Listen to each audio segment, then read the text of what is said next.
திருவடிகள் சரணம். ஸ்ரீமன் நாராயணியம் ஸ்ரீ நாராயண பட்டத்திரி அவர்கள் அருளியது. தசகம் 78. பலராமனின் கல்யாணம்.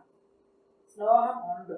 த்ரிதச வர்த்தகி வர்த்தித கௌசலம் த்ரிதச தத்த சமஸ்த விபூதிமத் ஜலதி மத்திய கதம் ஸ்வம் ஆபூஷயக நவபுரம் பபு அஞ்சித ரோசிஷா. பொருள்: கிருஷ்ணா, குருவாயூரப்பா, அந்த புதிய நகரம் கடலின் நடுவில் அமைந்தது ஆகும். அதனை தேவலோக சிற்பியான விஸ்வகர்மன் உருவாக்கினான். தேவர்கள் வழங்கிய செல்வத்திரள் அங்கு இருந்தன. அத்தகைய துவாரகை நகரத்தை நீ உனது திருமேனியின் அழகால் மேலும் அழகுபடுத்தினாய். ஸ்லோகம் 2. ததுசி ரேவத பூப்ருதி ரேவதி ஹலப்ருதே தனயாம் விதி சாசனா மகிதம்